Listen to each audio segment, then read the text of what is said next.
Any other questions? Do you have any questions? Because now's the time. Right. Speak up.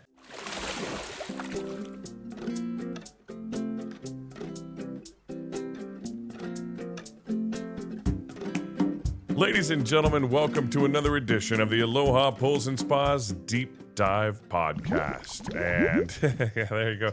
Blah, blah, blah, blah, blah. Thank you. Or whatever sound effects we can make there.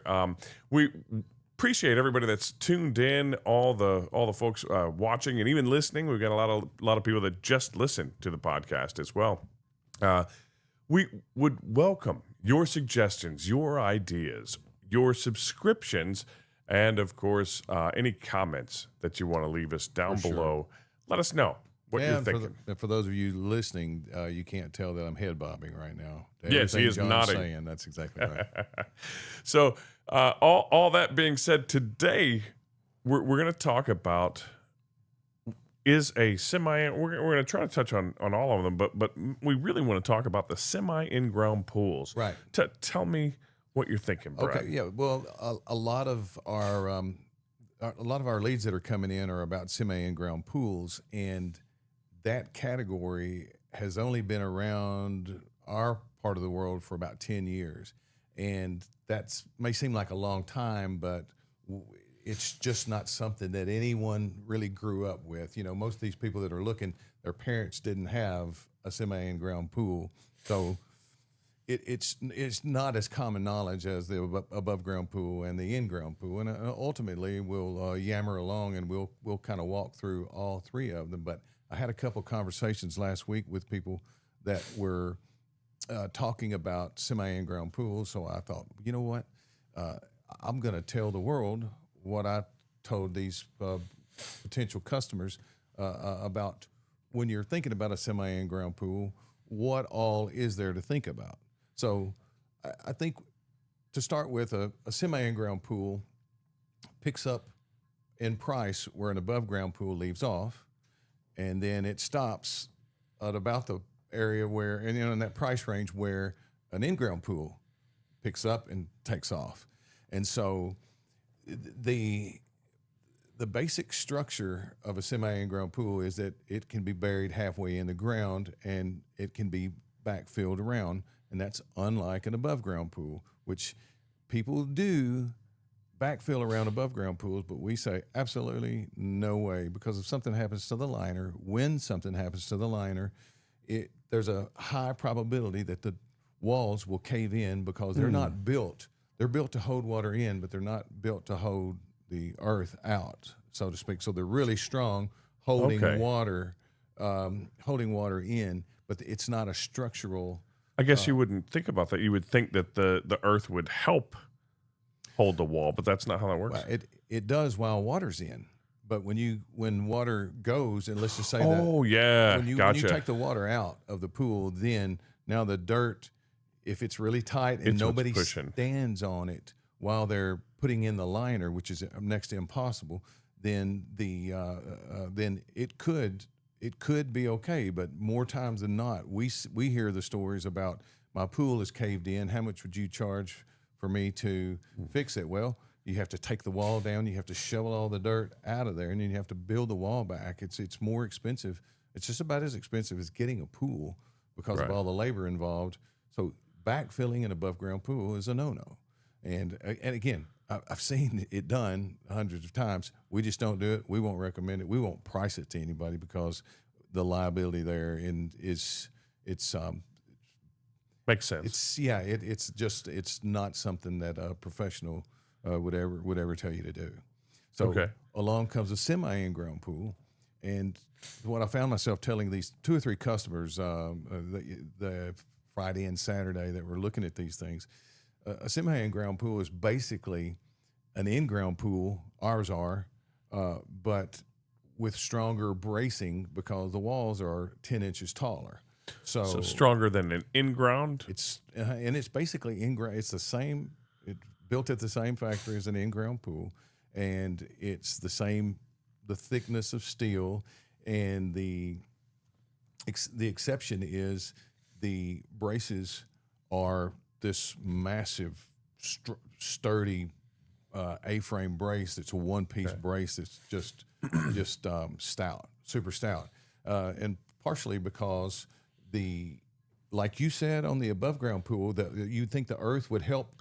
Right. Much like a fiberglass pool, the backfill, you fill a fiberglass pool, and you backfill a fiberglass pool at the same rate. So the earth comes up, or rather in that case, the rock comes up at the same rate as the water does. Okay. But so on a semi in-ground pool, the manufacturer assumes that half of it's going to be out of the ground, and then they also know that half of it's going to be in the ground, so they've got to build it for both conditions. I see. And so what that leaves you with is actually probably parts of that pool is more expensive than similar parts of an in-ground pool because of the nature of it. The panels are shorter, so the braces are more frequent. So there are more braces. The braces are massive, and at the end of the day, you've got a pool, though, that will withstand full burial, or partial burial, or full burial with a concrete deck around it. And it just starts off at a much lower price point. But so the thing that I think people are seeing now is some of these on some of these Facebook groups that are, semi in-ground pool Facebook group. If you're considering it, go on there, and you'll get an education, but it could be the wrong education, because it's funny to watch all these comments about, right. Oh, you got to tell your contractor. That's actually one thing we were going to do, is look at all the comments and comment on the comments. It's ridiculous to think that would be the place that you go and get your information. People do it though, and you have to sift through about anything.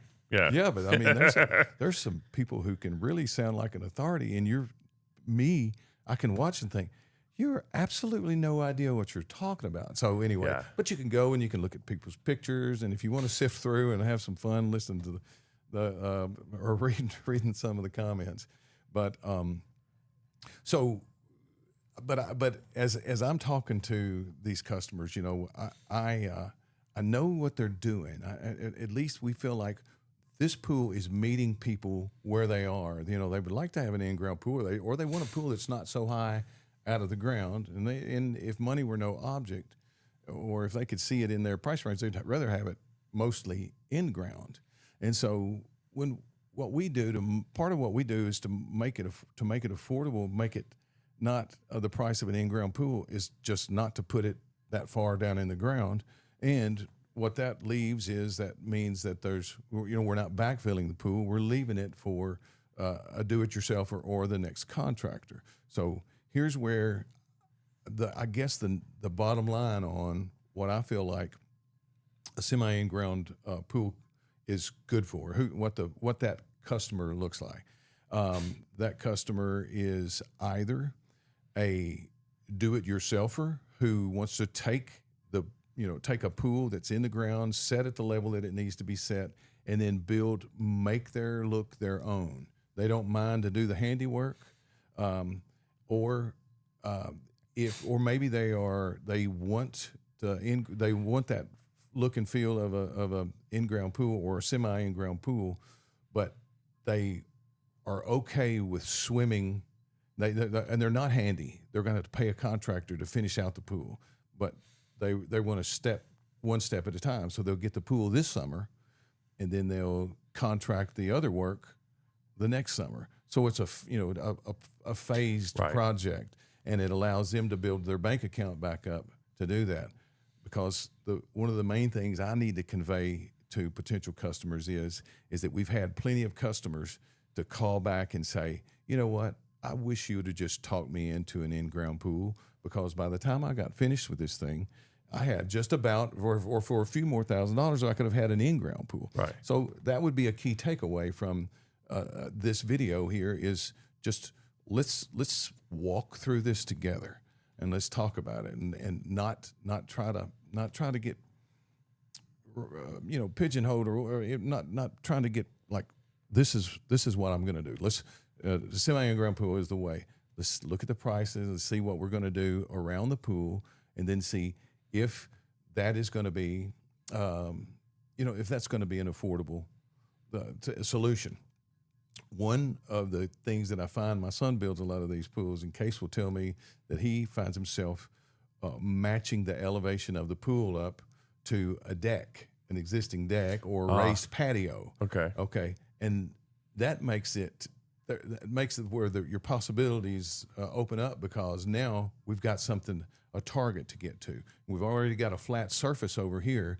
And so let's just say we get about 8 feet out from this flat surface and we get it at the right level. So now they just make it an extension of what they already have. Okay. So even if they had a porch or a deck already built, you could kind of match up to that to a degree. Exactly. And then another area where these work remarkably is where if you have a very steep yard, and you're going to have a retainer wall, but some yards are so steep in, say, like in the hill country, and sometimes in St. Louis even, we'll find that they'll have to have a retainer wall they'll have to shelf down and then have a retainer wall where the pool patio is going to be. Then there'll be another retainer wall on the lower side of the pool to hold that in. Well, if you use this pool wall as your retainer wall on the low side, so it eliminates where an in-ground pool, if you were to do that, you would have to have 2 retainer walls. Right. On a semi-in-ground pool, you have to have one above, and then below you can just dress around the wall on the backside. So it starts to save money, and it starts to make a lot of sense, because essentially you're going to have an in-ground pool on one side, and then you're going to have that wall, but it's something that you can cover really easily on the backside. So and it all kind of depends on. It sounds like they're very situational. So it's like some are buried all the way down and some are built even higher. Right. Is there what's the average when you say semi in ground, what's the average height of the wall? Well, just to make it so the walls are 52 inches, but just to make it kind of a stair-stepped approach, think of a 52-inch above-ground pool wall sitting on top of the ground, and then an in-ground pool being all the way down in the ground. Right. And so now cut that to 26 inches down in the ground. Cut it in half. Yeah, cut it in half, and that is quite frankly, that's really good look around a pool, especially if somebody builds makes almost like a bench out of it. Right. And you have a picture of the little such pool. This bench is only about 6 inches tall, so it's more like a step going all the way around the pool. But it's a good looking. Yeah, Lewis, product. Pull that up on there for them. And so, but a 26-inch wall to go around that pool sometimes, and I discussed this with a would-be potential customer the other day. And we were looking at that picture, and, and I said, the only thing about that is the expense of that wall and that coped edge. They could have dropped it down about 6 more inches and then just poured concrete all the way over to the top of it. And again, and that's something that we leave for another contractor to do, because people say, well, why don't you just do that too? And then my saying is, I'm stubborn, and I'm the old stubborn guy, because I always say, well, that would be an in-ground pool at that point. Right. Why don't you look at our in-ground pools? And in reality, if you do that with the cost of the semi-in-ground pool, and build it for it to be strong enough to be in the ground or out of the ground, and versus that, when you weigh everything together, if we were to do that, which we don't, but if we were to, I would really suggest we strongly look at the in-ground pool as well, because another thing too, we'll do a full burial for this, and basically what we do is we take and we make our equipment just like our in-ground pool equipment, and so we upgrade the plumbing and the filter system and all, and then the extra dig and dirt, it drives it up, and then so when you add a deck onto it, we really need to look at those numbers closely. I didn't even know these existed until I started working at Aloha. Yeah. I guess I may have even seen them out, but just always assumed they were a short above ground pool or something like that. So I didn't know the intricacies of the differences. Yeah. And we call them stealth. Stealth is a brand. So that's a brand name? That. Well, my brother Dennis and a friend of ours, Peter von Hofgarten, is out of Nashville. He and Dennis got together one winter, and got with some pool manufacturers and created this category basically. And I think there's probably some other manufacturers out there that take two above ground pool walls and put foam in between it, and they say, hey, this is a semi in-ground pool, but in-ground pool people like us sneer at that. We like our steel. We know it's going nowhere. Yeah. And to that point, these are not above ground pools where you expect to get 20 years out of them. This is in-ground pool material, and you can expect them to be there for much longer for that lifetime of an in-ground pool. So yeah. Okay. Wow. Yeah. And the vinyl liner is the only. Is there any kind of semi in-ground vinyl liner? I mean, other than vinyl liner, or is that what it is? It's just not that I'm aware of that's gotten any real traction. I've seen somebody say we've got a fiberglass semi in-ground pool. Yeah, that's kind of what I was thinking. Yeah, I've seen that, and I don't know that there's any manufacturers that's looking at that thinking, right, okay, this is the next thing. There's a lot of structural issues that that I don't think you put that in just anyone's hands at this point. Okay. Yeah, but no, we also buy. There is a difference in above ground pool liner and a semi and an in ground pool liner, but we put the in ground pool material in our semis. Okay. Well, now I want to know. Heavier, yeah. Now I have to know what that difference is. It's the thickness of the liner, just the thickness of it, and an above ground liner that and we buy our above ground liners from an in ground pool liner manufacturer, so our above ground liners are heavier than a lot of the stuff that you'll see out on the market. I think there's 48% heavier liners, so much so that in the winter, if we're building pools in the wintertime or cold weather, that they are so strong that they can pull the wall down. So we have to be careful putting water in. They're that thick, but they also tend to last a little longer as well. But the semi in-ground pool liner is basically an in-ground pool pattern that gets made to accommodate the taller wall from the factory, so you don't have multiple seams going around the thing. I'm talking shop talk now, so. Oh no, but that's good because even as a consumer, I would want to know the difference. I just assumed all vinyl liners were vinyl liners. I didn't know that your above ground was thinner than standard. And some manufacturers will take. There's a term called virgin vinyl, which has basically not been pressed out before, and so it's new, and any excess material that gets cut in the making of a liner gets packaged up and shipped back to a vinyl factory, and they call that regrind or non-virgin or yeah. So they remelt it. This is a family show. They melt the liner back and re-extrude it. And I'm talking like I know what I'm talking about. But I see. Yeah, you're not, because I guess unless you're really involved in the making of the vinyl. Yeah, and so it just some of the elasticity goes, and so I think along with that goes some of possibly the longevity of the liner. A little bit of a rabbit hole from the semi in-ground pool or in-ground pool. Yeah, but that's still, I think, important knowledge. So part of it. if I'm shopping for a pool, how do I know, other than just cost, right? Who because sometimes like we even had the girlies on, and they said at some point you want to go big so you don't have to keep adding on later, right? So at what point, where do I begin? What's the first thing you would do if you're looking at a virgin lawn with nothing but lawn, right? And I'm trying to decide which route do I go?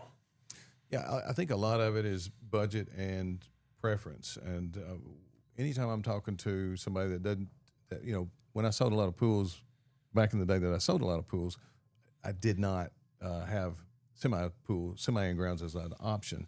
So, but what I've noticed is a lot of our above ground pool customers would also have maybe a bass boat and a camper, and and they like to go on trips and all, and very well traveled people with an above ground pool because it's water. It's the same water, and the surface area is the same, and it's a fraction of the. I mean, I'm thinking, what is that fraction? It's sometimes 10%. You can Right. get the same amount of volume of water for about 10% the price. So that's kind of hard not to look at, especially when you have other things that you like to do, and so. And that makes sense. Yeah, if Yeah. you want to split that, you have a finite budget for recreational Right. anything. And if I had an RV, maybe I didn't want to put all that RV money also into an in-ground pool. I could have an above-ground that's pool and an RV. Right. And then there's some there's some HOAs, homeowners associations in some of the areas that we serve that won't allow it. So sometimes that rules that out, and the homeowners associations are slowly coming around to what a semi-in-ground pool is, and they're becoming a lot more widely acceptable at that point. But yeah, I do have one big question here, and this might be an edit. This might be something that we edit. I hope it's a stupid question that I tell others do not edit, because I've said all kinds of stupid things, and I say, I know. we need to edit Yeah, this and then I say, out. no, don't edit no, that. it's good. Leave it in. It's Let's show. authentic. Yeah, let us show everybody how stupid Brad is. So if I'm thinking about budget and I go all the way down, and I think the very first thing that I see a lot of people do, they want to get a pool, so they go to Walmart and they get one of those above ground Walmart pools. it's the gateway drug. The gateway drug. But why should you or should you not get one of those like rubber? Because like those always look like when I see them, I'm always like, man, I feel like that's just gonna fall in. Right. You know, when I look at it. Yeah, and What's I'm the sure, deal?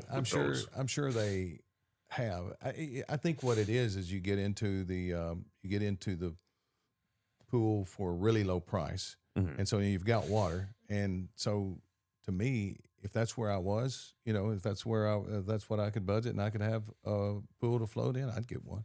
Okay. I mean, knowing what I know. So we just don't look down on any pool owners. If they like you said, it's a gateway drug. You get not that we want to look, but I mean, get them into water. Off air. No, I would definitely no. Actually, No.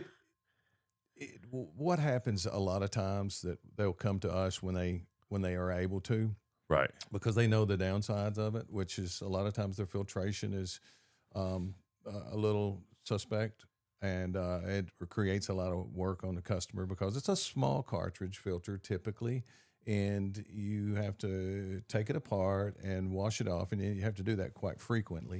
You're gonna say it'd just be just as much work or more work, either way. It's going to be it'll be more work, and then some people, I think they have to take their pool down in the end of summer and then put it back up in the spring, and so they have to store that. And Oh, gotcha. Yeah. Yeah, It's not like you can just call for a pool open or close for some of those, huh? No, I don't know that we ever close any of those pools there. Yeah. But yeah, it's a totally different. So two things could happen there. People could say, I don't want a pool. I had a pool from the big box store, and it it worked me to death. Yeah. So I trust though that if they get the pool and they like to swim, and they talk to one of their friends that has an above ground pool or an in ground pool, that they will say, oh, our pool is nothing like that to take care of. And then eventually, when they're able to, they'll come see us. Okay. Yeah. Yeah. So it's just not to be, but in my mind, you wanted me to bash the $99 pool, did you? Yeah. I mean, it's $99, right? Yeah, something like that. What do you expect? It beats my idea, which was a swimming hole. I was just going to get a shovel and just start digging into my extra lawn out there, and Would you? No, Would you do not that? at all. No, I want you to do that. I did have that idea. Misty shut it down quickly because I thought not for swimming, but for a pond. I thought, it'd be a nice little pond. We could throw some fish in it. It'd be a nice little place to, maybe we could have a little fishing on the property, that kind of thing. You know what we should do? We need to get Jamie on here. A friend of mine that is out in Texas. He's got a company that has these very small pools, like tanning ledge pools. I think they're going to get extremely hot, extremely quick. The water Oh yeah. Yeah, if you could put a chiller on it somehow, and then that's just all you wanted. But again, it's another one of those kind of meet you where you are kind of deals.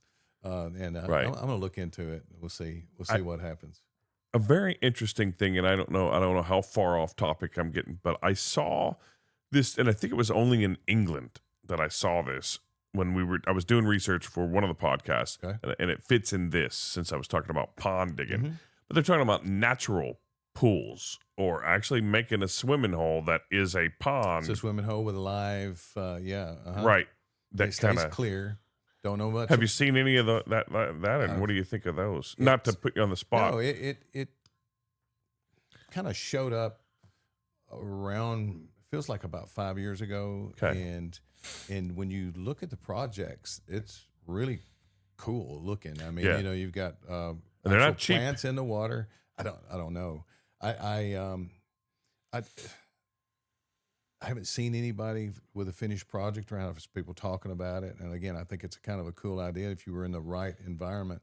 I question how are you going to vacuum? How are you going to vacuum things off the floor? It seemed like it might end up being a little bit more work. But I'll tell you something that I think is even, and it's kind of along the same lines, but somewhere in Orlando, I really want to do one of these.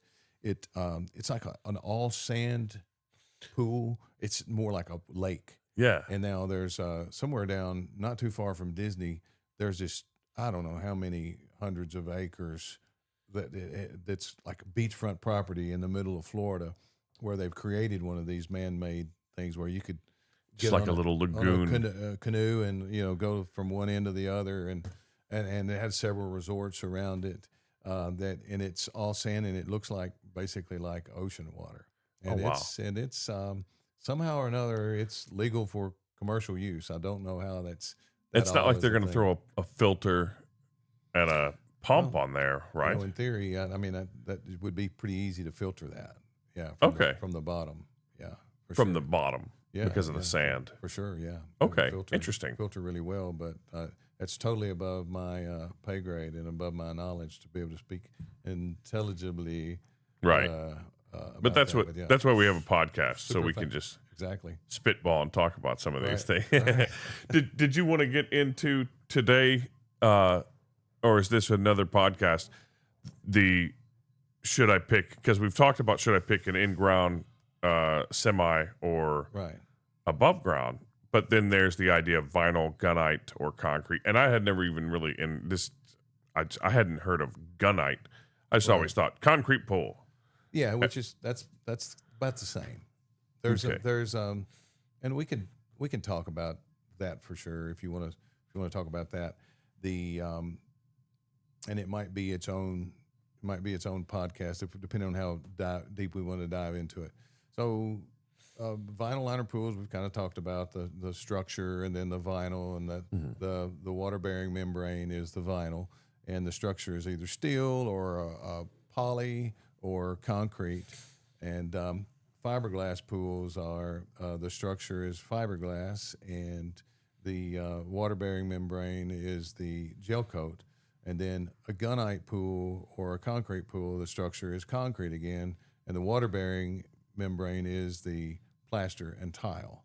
So yeah, and from vinyl starts off above the semi in-ground vinyl pool, and then next is the fiberglass pool price, and then next is the gunite price, and it's a considerable jump from similar size and appointed fiberglass pools. I mean, from vinyl up to fiberglass, and then fiberglass up to gunite, and the jump is a little bit more from fiberglass to gunite, considerably more. So aside from cost, because Pros and cons. like how long would you go in between, say, changing a liner, a vinyl liner, versus having to repair or fix or change out, get a new fiberglass? And fiberglass is the sweet spot in that you never really have to change anything on that. It's going to be, you'll typically pay probably about for 4 liner jobs. Okay. If you say 4 liner jobs more, then you'll have a fiberglass pool. you kind of pay, in this case, you kind of pay for it up front. Right. And so there's a pro and con to both of those. The pro on the vinyl pool is that you get in for $25,000, depending on the pool, less. The bad part about it is you've got to go through the change out of the liner. So the good part is that the fiberglass pays for itself because you don't have to change the liner. The bad part is it may take 50 years for it to pay for itself. How many years does a vinyl liner typically last? 8 to 12 years is the magic number. Right. I'd say, and that's basically 10 years. That's the idea. Right. And with any surface, whether it's fiberglass or plaster or vinyl, it has a lot to do with water care and how you take care of the surface and how you take care of the water. Okay, and that is a whole nother. Definitely. Like we talked about that with Lisa a little bit. Yeah. And got into how you can extend. Oh, the people that come in our store, their liners last a long time because they care. They care about their water. They're a little. Not I would say obsessive, but I mean, if you come 3 times a year and get your water tested and get it balanced, I think that's a fair amount. So let's compare the longevity of fiberglass and gunite. Thank you. I was about to. That's where I wanted to know. Yeah. How about that? So it takes a turn. It takes a turn for the worse on gunite and plaster because you have to get your sometimes there's tile maintenance that have to be. We have a motel up there, and we've got to stick some tiles on every year. There's cracks that can come in the concrete, and this is not to say anything about it. In hotel pools, we have to around here install concrete pools. I have a concrete pool at my house. Okay. So but what ends up happening is it's another bracket, and typically the people who buy those don't buy them because they are trying to save money on. They want the most authentic looking tile and the surface on the interior, and they want to be able to design the interior of their pool with benches and shelves and all kinds of fun things that enhance the use of the pool. So they're not as worried about that replaster or retile because in some worlds, you remember in the late 90s when there's that dark green color everywhere. Yeah. And the kitchen cabinets with the countertops, the floors, the bathrooms. I'm sure they had the ducks and the hunting dogs on the strip in the 100%. Middle in your room, and the maroon went with it. Exactly. So you'll find that fiberglass people, they'll stay in their lane of timeless colors. Yeah. Okay. Vinyl people, they'll go with the flow of what's popular now because they, in 10 years there will be a new set of patterns, and then in 10 to 20 years, that's about what you can expect out of the plaster lifetime. You can expect that it's going to be time that somebody's remodeled their kitchen. If they've got a gunite pool, they probably remodeled their kitchen. They can remodel their pool, and it brings new life to the backyard, and it's kind of exciting from that standpoint. There's different colors of plaster and stuff. Yeah. I saw black. Oh yeah, and it had like little sparkles in it on one video that I saw, and it was like a high end, like Beverly Hills pool or something. It was really neat looking. Yeah, and it's got a lot of times it's got a little aggregate in it, and it's believed that will last a little bit longer. And I had a surface on my previous pool that was called Hydrazo, and it was a plaster, and it had a quartz type of a product in there with it. But the actual finish is you plaster it one day, and then you give it a light acid bath, and you polish it the second day. And what you get out of it is this really tight, closed cell surface that's smooth to the touch. So it's not very grippy. It's not slick, but it's closer to that feel of vinyl. It was nice. Okay. Nice finish on it. And also, if you're a little bit abusive to the pool, in 10 years, you can repolish it and get the color back and get the feel back on it. So. How much does the color of your liner, fiberglass, and or gunite affect the temperature of the water? That's a good question. Because I was thinking the black pool, and then Right. and that, all in my mind I was thinking, wouldn't that heat up Yeah. the water? Yeah, and I do believe that the dark blue liners and the black, I do believe it has a tendency to hold heat a little bit better. Which could Yeah. be good for extending your. It could be, yeah. I wonder if anyone's ever done that. That might be an interesting experiment for us to measure temperatures throughout the season. I would say so, because I think it could have an effect, even though I don't know that it's a big enough effect for you to steer one way or the other with heat pumps and heat and cool pumps. Right. It's so affordable to heat and cool your water that I would, if I was looking at it. I know there's going to be an analyst that will want to know that exact. But no, I would get what I wanted. I would go for the look.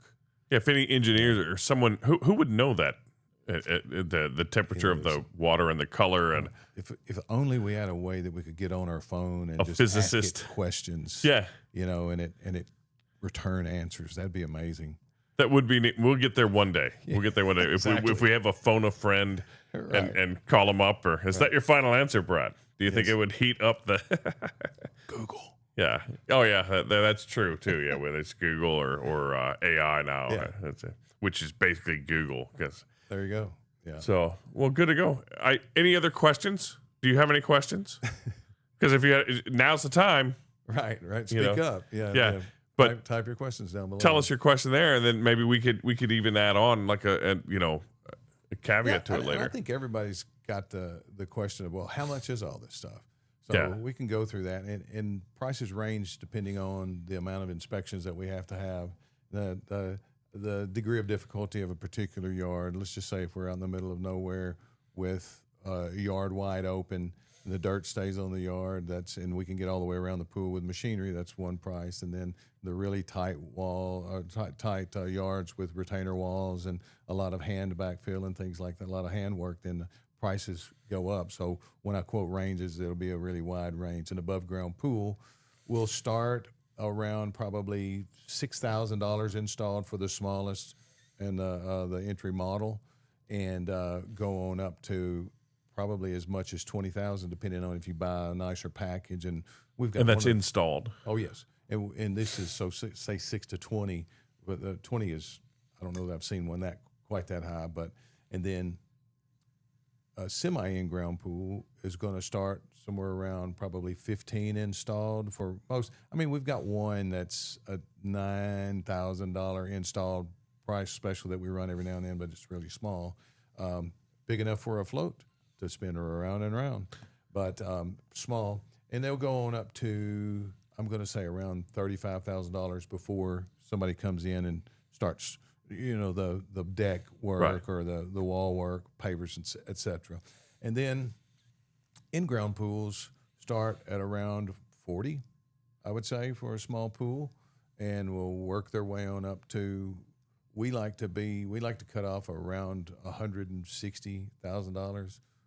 We seem to lose our minds when we build anything much over that. Yeah.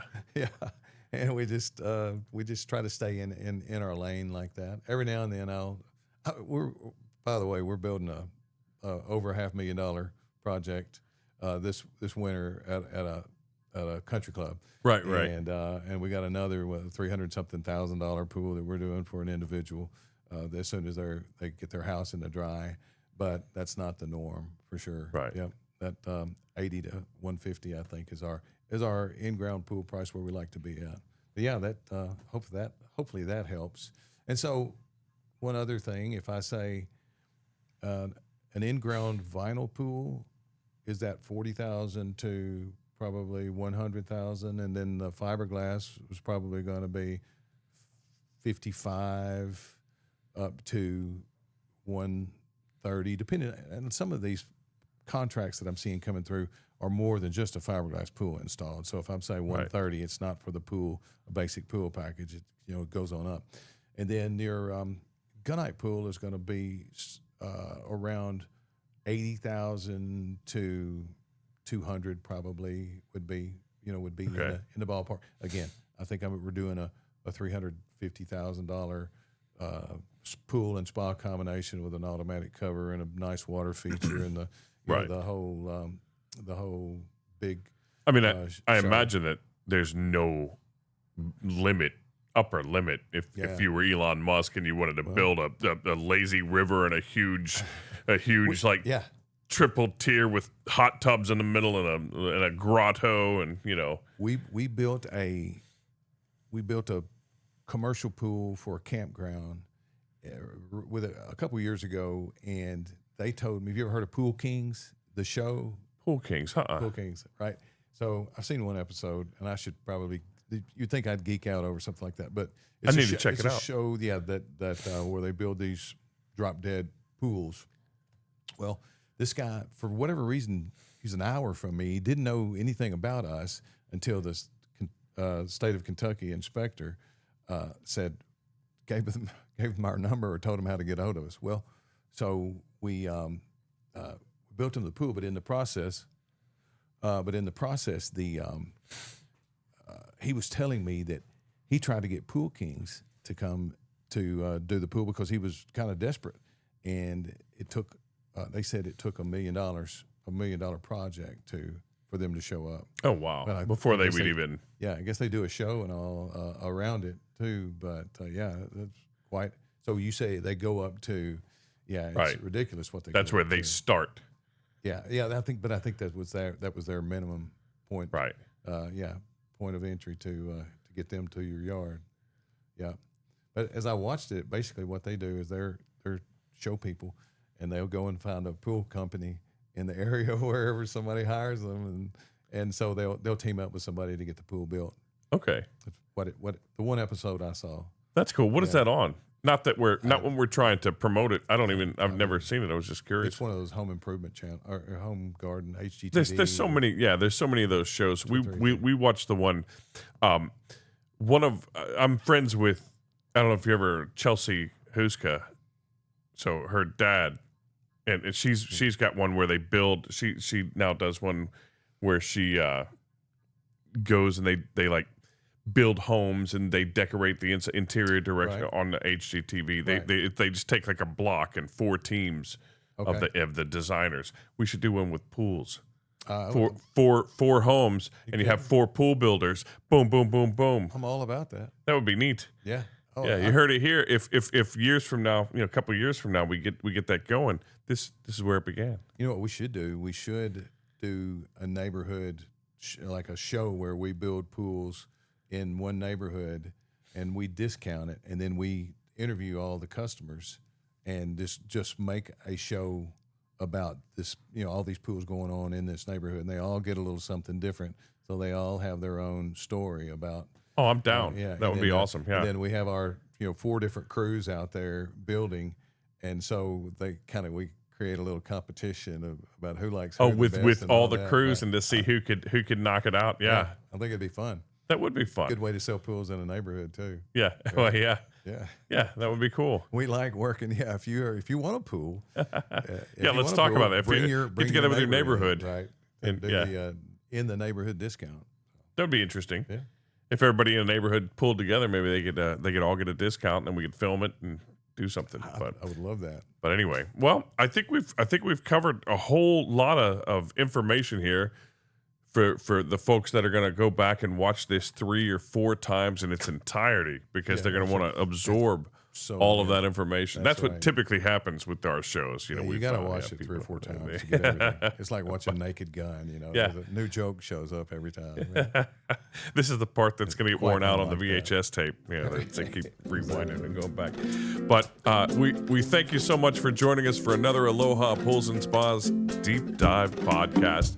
And we will catch you next time. What we say every time is dive safely. That's it.